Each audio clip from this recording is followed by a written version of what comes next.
Hello everyone, Dr. Victoria Scarbo here, speaking to you from the Seeds of Transformation Healing Center in Wareham, Massachusetts. I'm here in my office, and behind me I have my cancer painting that I did months ago. And I was inspired one day to just create a series of astrological energy portraits, and this is what I came up with for Cancer.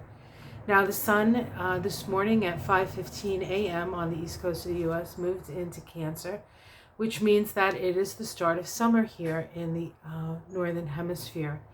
Of course, down in the southern hemisphere where our friends are, this is the first day of winter. And it would be interesting to experience the seasons, I think, in a different hemisphere, just to sort of see how that feels, so to speak. All right, 1 second. I'll be right back. My neighbor decided this would be a good time to start his saw, so close the door. So I thought what I could do. I want to talk a little bit about Cancer and the sign of Cancer and the solstice chart that we have. I'm not going to get too into the astrology. You can check out my astrology of the week where I talk a little bit more deeply about the chart of the solstice. But the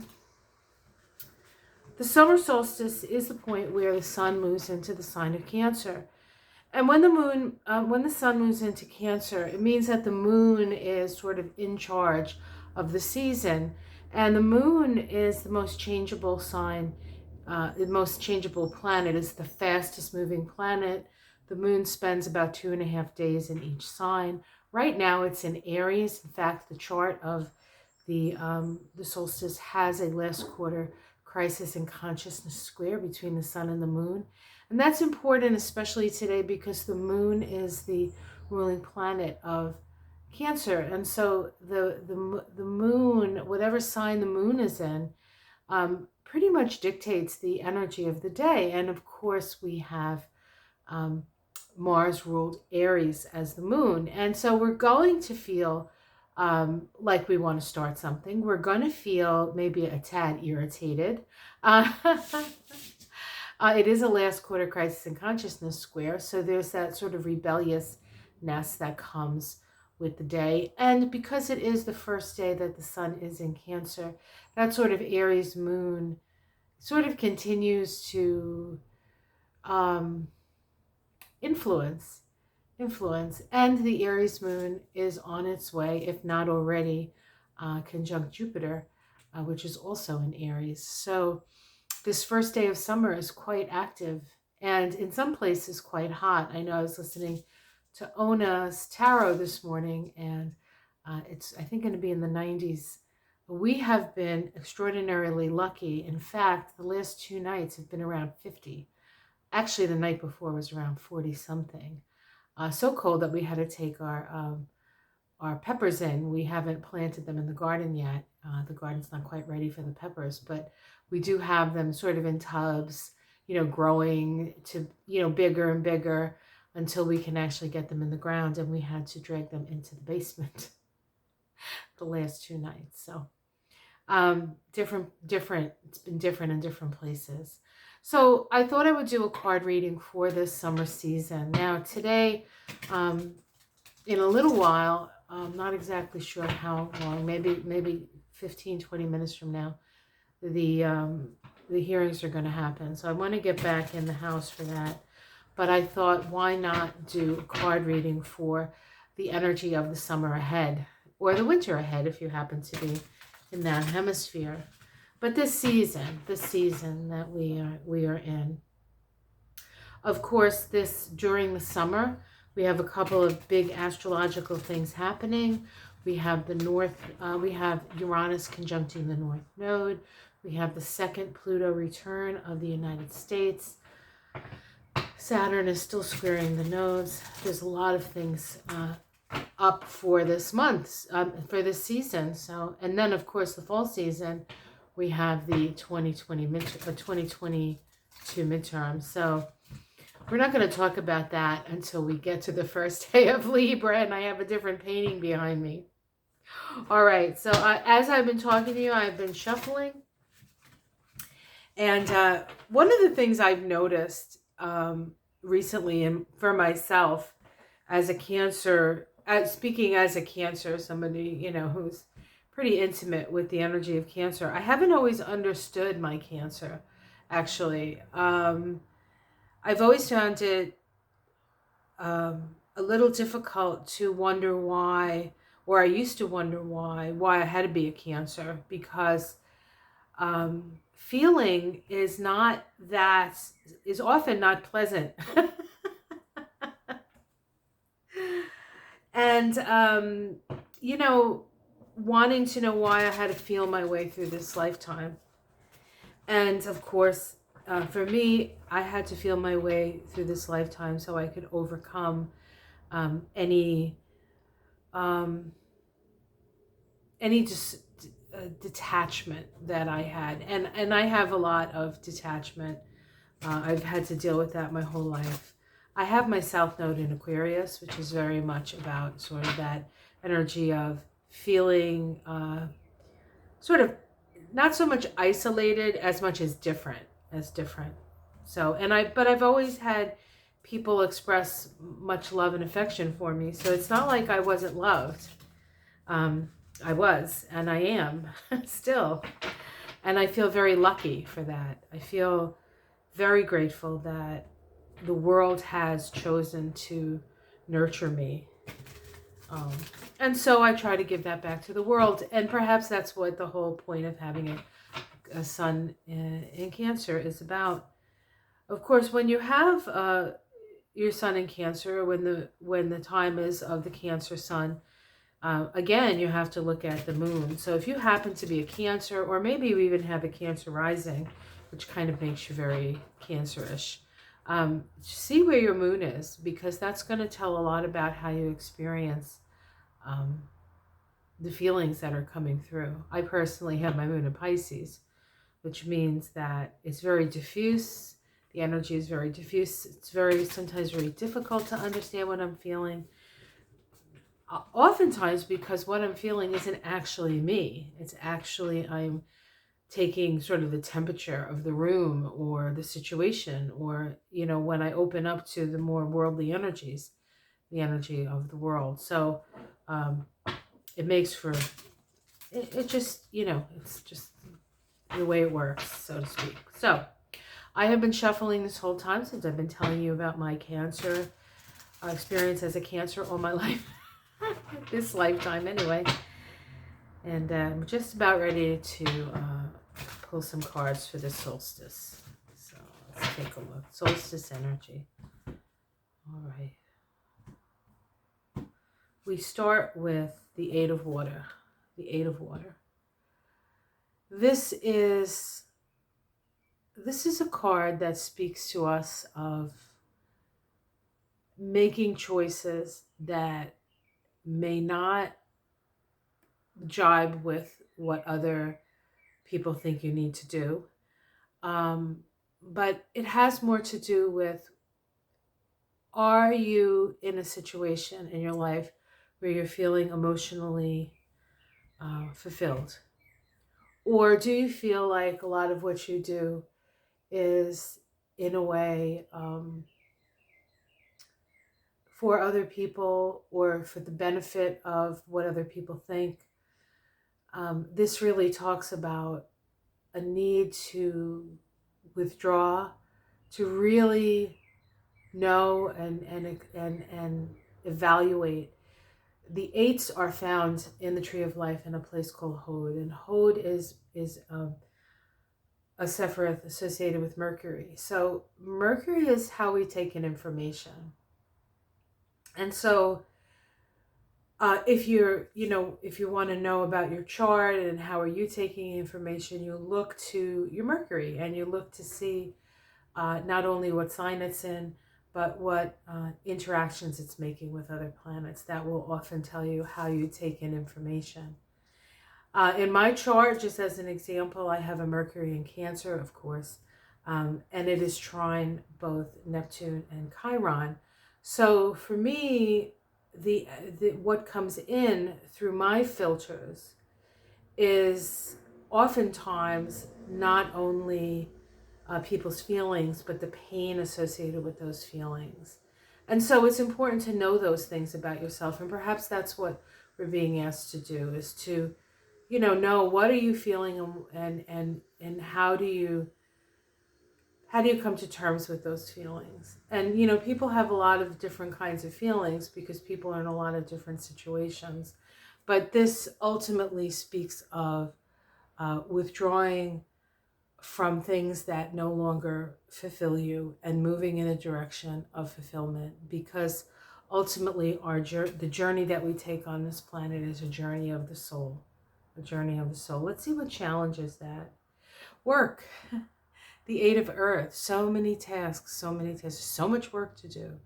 This is just so much things to fix. I mean, we look around and we say, oh my God, I could do this, I could do that, I could do this, I could do that, I could do this, because there's so much to be done. And yet, unless you have that core soul connection, unless you really examine your mind and your heart and how those align, there's always going to be work to do. You might as well do it from the point of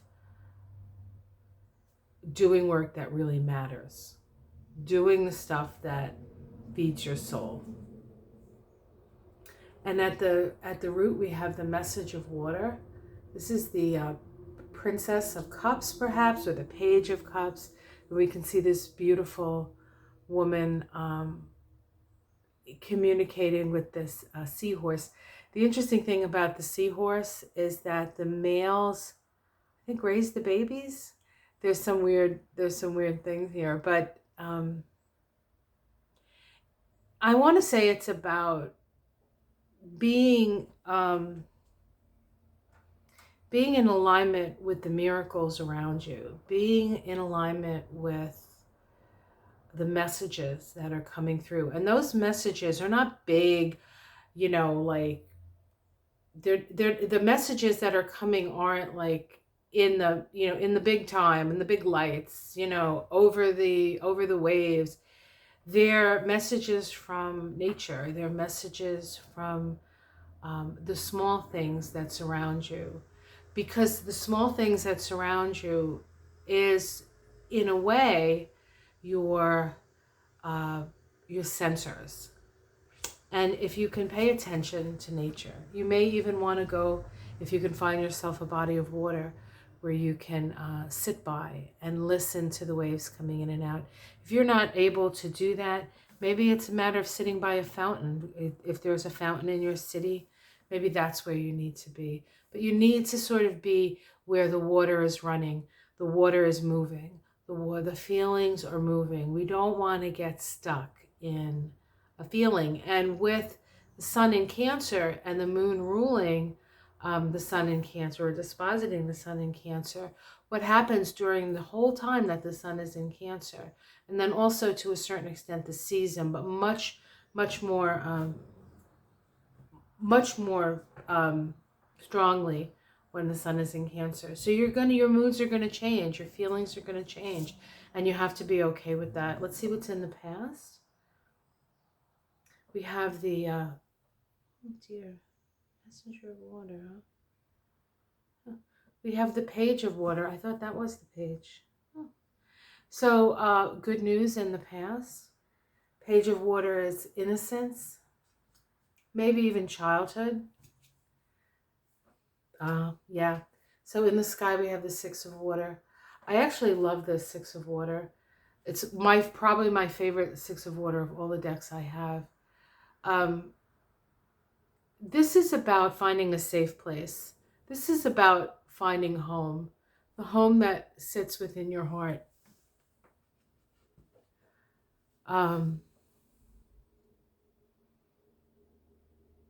It has to do with who you are at the core of yourself, the need to nurture yourself, the need to maybe step away from the chaos of the outer world and spend the time working with the inner world. Every card except for the crossing card, which was the Eight of Earth, has been a water card. And so how apropos for Cancer, right? That all the cards coming up so far, almost all the cards have been water. And we have in the immediate future. So this is the energy of this season. It is transformation. This is the death card, right? The death and rebirth card. So what this says to me is that things are going to be changing in a very profound way this season. And I think that's why it's absolutely positively important that you tune up your senses and find the time to step away from the fray and really listen to the messages coming through your feelings. Your feelings. Let's see how it's seen from outside. The King of Fire. I love this. This is my favorite. This is one of my favorite Kings of Fire. The King of Fire is somebody who has dominion over their own heart. And that's how you're seen. In the domestic situation, we have the Chariot. So while you have all of this energy of feeling and listening and watching the messages that come along, you will in your domestic situation, in your everyday life, you will move in the direction of your destiny, because that's what Chariot speaks of, and it speaks of that movement being quick. So things are going to happen quickly for you. Your hopes and fears is the Two of Fire. You hope that this is what you need to do, right? This is your light, shining your light here. Let's see the outcome. We have the Seven of Water as an outcome. So there's going to be many options for you. And the Seven of Cups always guards against deluding yourself or getting caught up in illusions. There's going to be a lot of sort of things in the outer world that are just sort of like around your head, right? Let me see if we can pick another. Okay, and oops, the world, which is about endings and new beginnings. And so I think it's the ending of the delusions, honestly, the ending of those things that are not true for you, and also those things that are not true if we look in a broader perspective. Okay, so I'm going to pick one more. I want to pick an oracle card, and I think I want to just pick a goddess card. Hold on, I gotta like reach for it here without all falling on my head. Oh dear, everything's full. Everything's falling. Okay, so this is from the Goddess Guide Me Oracle, and from Doreen Virtue, and we'll see what goddess comes up for the summer season, and then I'm gonna go watch the hearings. Interesting that they're on the first day of summer, hey? Especially with the sun in Cancer, considering that America is a Cancer country. Of course, July 4th is America's, official sort of birthday, when it was the Declaration of Independence. I am independent from you, from your tyranny. July 4th. My birthday is the 3rd, so this year for me, I move into a Tower year, and the United States moves out of a Tower year on the 4th of July and moves into a Star year. So there's a lot to happen in the next week or so, I would say. All right, let's see what we have. Kali Ma. Kali Ma. All right, let me get the book. I would read it from the... Oh dear, do I have the book? Where'd the book go? Oh, where'd the book go? It's like right in front of my eyeballs. I don't know what's wrong with me, honestly. Kali. I love Kali. I've been working with Kali for years. Most people are like, Kali, yikes. And there is a certain amount of yikes, but she never takes anything away unless she gives you something better. So, all right, I'll hold up Kali. Kali, Kali, Kali. The old must be released so that the new can enter. There you go. I sing praises to those whose hearts accept the universal order, which only appears to be chaotic and ever changing. In actuality, everything is designed down to the smallest detail to be in perfect operation. The dance of the universe is a happy one, with energy swirling and twirling in never ending celebrations of life itself. Join this dance, dear one, and enjoy the remarkable journey of the weavings of the story of your life. Do not fear what appears to be a change or loss. It is only the transitioning orbit of energy interplaying with you and your loved ones. Embrace it as evidence that you're alive. Embrace your deepest emotions as a signal of your true human essence. I think the main energy of this reading speaks of get out of your head, get into your heart, find your core and move from that place. Be willing, and anything that is moving out of your life is meant to move out of your life. Do not see it as because you were bad or you did something wrong, or that's all head stuff. You got to get out of your head and you have to get it within the flow of your heart. And I think that's my message for this summer solstice or winter solstice if you happen to be down under. All right, guys, have yourself a wonderful, wonderful summer season or winter season. Just have a wonderful season. Follow your heart, get out of your head, and the world will change and flow. And if you are in your center, um, the center of your being, you will always be safe and you will always be, um, you will always, better things will come to you. Okay, guys, take care. I'm going to go check out the hearings. Namaste. Love you guys. Bye.